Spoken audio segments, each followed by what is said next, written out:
tashmitul atish idza hamida fardun. Maka mendoakan orang yang bersin kalau dia memuji Allah ini hukumnya fard, hukumnya wajib. Menurut Syekh Muhammad bin Shalih Al-Utsaimin hukumnya wajib. Ya, artinya dia berdosa kalau tidak mendoakan orang yang bersin. Wa yajibu alaihi rad, dan wajib bagi dia untuk membalas. Kalau dia didoakan oleh saudaranya yarhamukallah, wajib bagi dia untuk membalas yahdikumullah wa yuslihu balakum. Ya. Semoga Allah Subhanahu wa taala memberikan hidayah kepada kalian dan memperbaiki keadaan kalian. Jadi orang yang bersin kemudian didoakan, hendaknya dia mendoakan orang yang telah mendoakan dia, yahdikumullah wa yuslihu balakum. Ya. Bahkan ini yang kita harapkan dari seorang yang kita doakan, ya, dia balas mendoakan dengan yahdikumullah wa yuslihu balakum. Kan kita mendoakan yarhamukallah. Semoga Allah Subhanahu wa taala merahmatimu. Ini doa kita untuk dia. Dan kita berharap apa? Dia mendoakan yahdikumullah wa yuslihu balakum. Ini kan doa yang luar biasa. Kita didoakan untuk mendapatkan hidayah dari Allah dan diperbaiki keadaannya. Makanya ada kisah ini, ya, disebutkan oleh Al-Imam As-Sun'ani dalam Subul Salam, bahwa Al-Imam Abu Dawud, ya, pengarang Sunan Abu Dawud, suatu ketika beliau sedang naik sebuah perahu, ya, sedang naik sebuah perahu, kemudian di tengah perjalanan dia mendengar di tepi pantai itu ada orang yang bersin kemudian memuji Allah. Haji, alhamdulillah, kedengar sama dia. Langsung kemudian dia bayar 1 dirham kepada nahkoda perahunya, tolong saya dibawa ke dekat orang yang bersin tadi. Lalu dibawalah Imam Abu Dawud ini kepada orang yang bersin, kemudian dia mengucapkan apa? Yarhamukallah. Ya, ya. Idza aqsa, ya, fahamillah. Kalau saudaramu bersin kemudian dia memuji Allah, fasyamit, maka doakan dia. Jadi dia bayar 1 dirham, 1 keping uang perak dibayarkan kepada orang yang mendayung perahu tersebut. Sehingga dia didayung mendekati orang tadi yang bersin. Kemudian Al-Imam Abu Dawud, ya, mengucapkan yarhamukallah. Kemudian orang itu ternyata tahu sunnahnya. Dia pun mendoakan yahdikumullah wa yuslihu balakum. Ya, semoga Allah Subhanahu wa taala memberikan hidayah kepadamu dan memperbaiki keadaanmu. Ya, maka orang-orang bertanya kepada Al-Imam Abu Dawud, "Wahai Abu Dawud, kenapa kok rela mengeluarkan uang hanya untuk mendekati saudaranya, kemudian apa? Kemudian mengucapkan yarhamukallah?" Maka kata Al-Imam Abu Dawud rahimahullah, ya, siapa yang tahu? Mungkin dia termasuk orang yang dikabulkan doanya oleh Allah Subhanahu wa ta'ala. Yahdikumullah wa yuslihu balakum. Semoga Allah Subhanahu wa ta'ala memberikan hidayah kepadamu dan memperbaiki keadaan. Nah, kemudian orang-orang mengatakan, ya, Al-Imam Abu Dawud telah membeli surga dengan 1 dirham, katanya.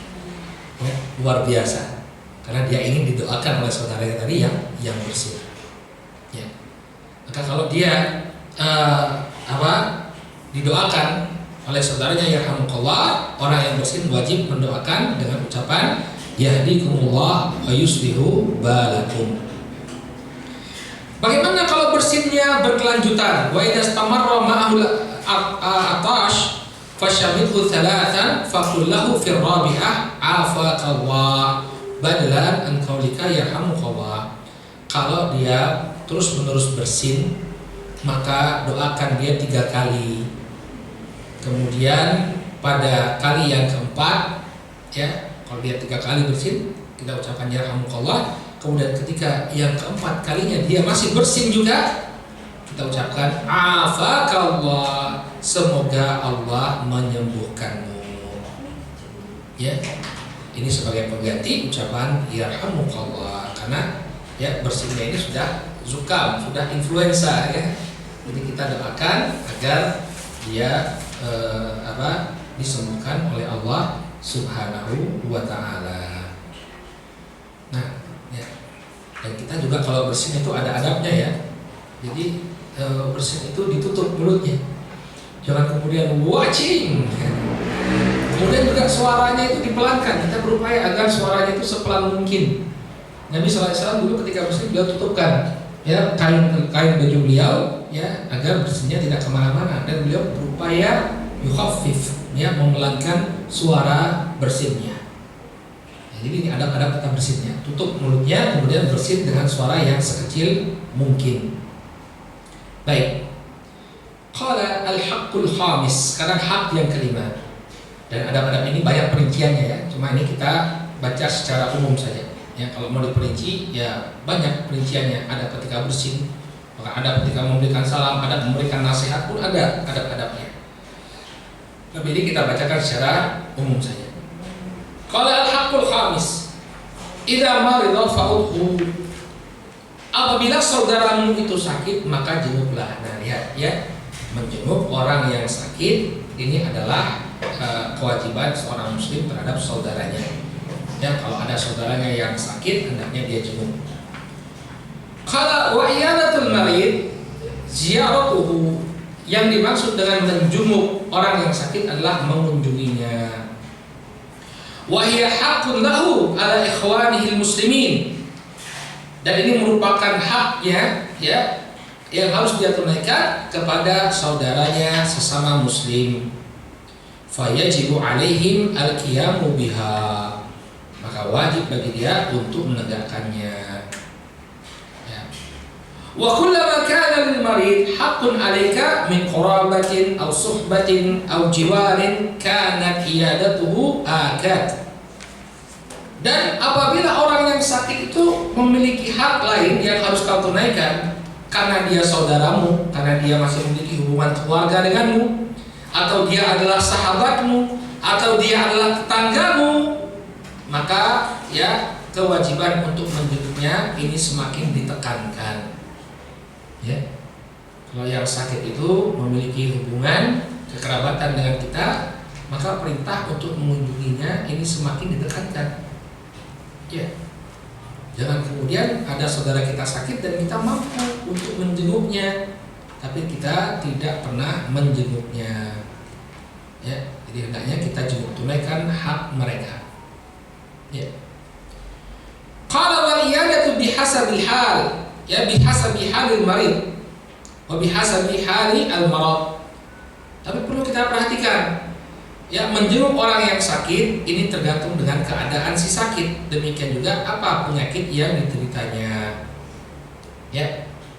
Faqad tataqallaba al-halu kasratu taraddudi ilaihi wa qad tataqallaba al-hal qillata at-taraddud ilaihi. Kadang ada orang yang memang harus sering dijenguk, dan ada yang dalam kondisi ya dia tidak boleh sering dijenguk, atau bahkan ya tidak boleh dijenguk sama sekali. Ya. Fal aula mura'atul ahwal, maka yang lebih utama adalah kita melihat kondisinya. Misalnya sakit COVID ya, tidak boleh dijenguk, ya, jangan dijenguk, jangan memaksakan diri. Ya, saya ingin melaksanakan hak, ya, jangan memaksakan diri. Atau ketika dia berada di ICU misalnya, kemudian memaksa kepada perawatnya, saya harus datang ini melaksanakan hak ya saudara saya muncul. Jangan, ya, maka harus melihat kondisi orang yang sakit. Wa sunnatu liman 'ada maridan an yas'ala, ya, atau yang an yus'ala an halihi. Dan sunnah bagi orang yang mengunjungi orang yang sakit an yas'ala an halihi, agar dia bertanya tentang kondisinya. Jadi ditanyakan kondisinya, ya, gimana kabarnya, gimana kondisimu. Wa yad'u lahu, demikian juga mendoakan syafaqallah, ya, la ba'sa tahurun insyaallah, Allah yashfi, ya, didoakan, ya.